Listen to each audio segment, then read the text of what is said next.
Бүгін мен осындай сиырдың тоқ шегіне осындай май алдым. Және де бауыр алдым. Соларды азғантайдан осындай майды тураймын, ал бауырды мясорубкаға өткіземін. Майымды осындай уақ-уақ қылып турадым. Жақсылап тұрып жуамын. 5 жуа, 4 үлкен сарымсақ, чеснок. Соларды да қазір турап саламын. Осылай бауырды турап алдым. Сыртындағы пленкаларын алдым. Енді мясорубкадан өткізіп аламын. Мінекей бауырды мясорубкадан өткіздім. Маймен жуаны турадым. Және мынандай сиырдың тоқ шегі бар. Оларды жақсылап жудым. Қазір айналдырамын. Және де осындай күрішті жартылай дайындадым. Соны қазір бауырыма қосамын. Мінекей тұзын, бұрышын салдым. Сарымсақ салдым, жуа салдым. Мінекей өзіңіз ешқандай бұл жерде өлшемі жоқ. Қанша май бар, қанша бауыр бар, қанша күріш қосқыңыз келеді, өзіңіз білесіздер. Мен жалпы бәр заттың майлы болғанын жақсы көремін. Майды көбірек қосамын.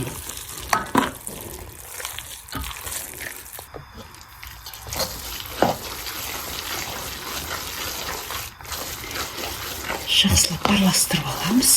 Бұған зелень қоссаңыз да болады, морковь қоссаңыз да болады.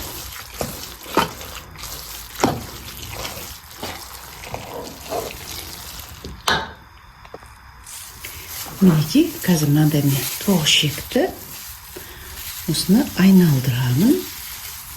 Айналдырып, ішіндегі майын азайтамын. Өйткені бауырға да көп май қостым. Сондықтан да бұны майын қазір азайтамын. Осылай май айнала береді.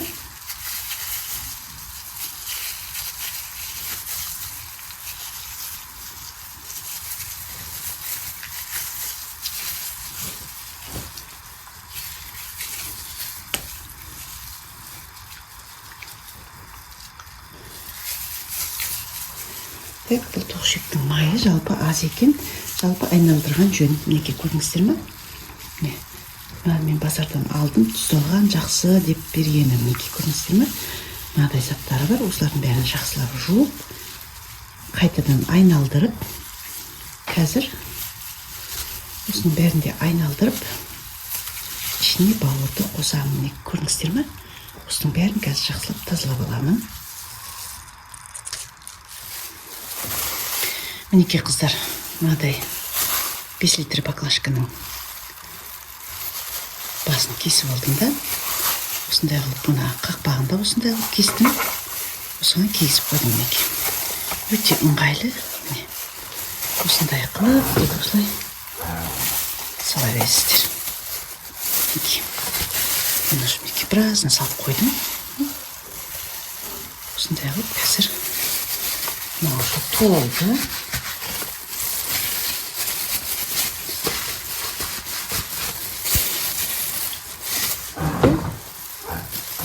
Осылай любой арт матамен, мен матамен байлаған жақсы көремін. Капрон жіп болсын, сондай нәрселермен, даже зубочисткамен де жасап қоя беруге болады. Осы матамен істегенді қайлы көремін. Мінекей осындай қылып міне көрсетейін сіздерге. Мынандай қылып осындай қылып аша қоясыздар. Өзінде қалды.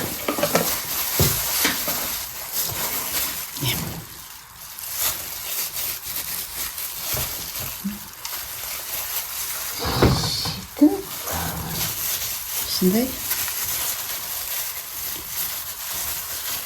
Мына жағы тесік болған соң, осылай өзімен орай қойғанмын. Енді соны одай жіппен байлаймын.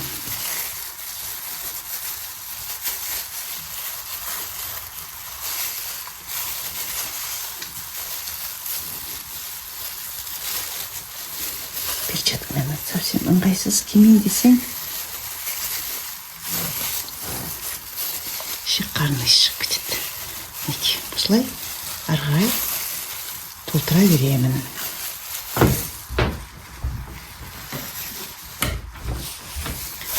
Қазір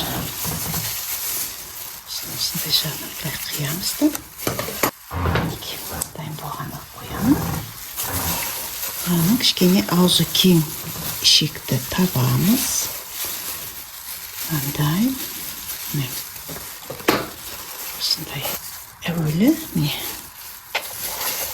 осылай бірінші міне осылай кигізіп аламыз. Және де мынаған кигіземіз.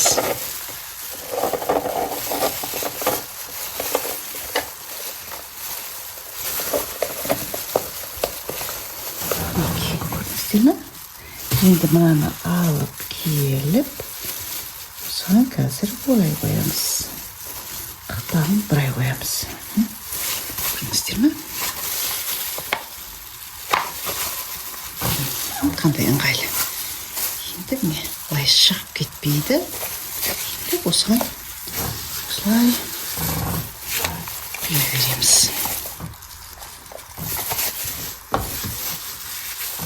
Бауырым сұйық болу үшін кішкене стакан жарымдай сүт құйдым. Сүт құйса да болады, су құйса да болады, бірақ сүт құйса тәттірек болады. Және сұйық болса осылай өткіш болады.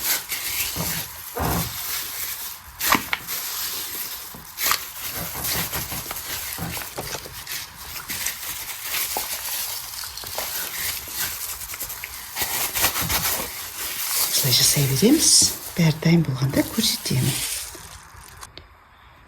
Мінекей осындай болып шықты. Орталарынан осындай қылып байлап қойдым. Ертең пісіріп алғанда, мысалға осылай қылып біреуін пісіріп аламын. Сонда піскенде, мынаны былай қылып кескенде, қала береді. Ашылып қалмайды. Сол жақсы. Қалғандарын морозильникке салып қоямын. Ертең дайын болған түрін көрсетемін. Қазір қайнатып қояйын. Азғантайын қайнатып аламын. Аздап 2 жерінен тестім. 2 сағаттай қайнап әдем болып пісті.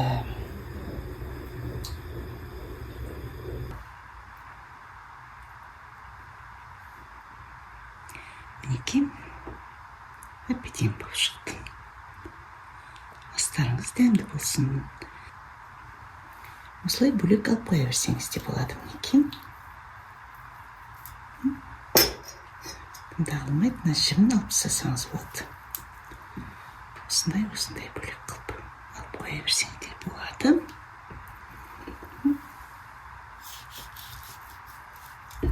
Мінекей. Қандай ыңғайлы, осындай аздан осындай қылып жасап қоя берсеңіздер. Тап-таза, басқа қоспасы жоқ. Өзіңіз білесіз, не қосқыңыз келеді, ешқандай химикат жоқ. Таза малдың майы, малдың бауыры. Және де ішінде сарымсақ, жуамыз бар. Қандай тамаша. Осылай бәріңіздер жасап алыңыздар. Видео ұнаса, менің каналыма тіркелмеген болсаңыз тіркеліп кетіңіз. Лайк басып, комментарий жасай кетіңіздер.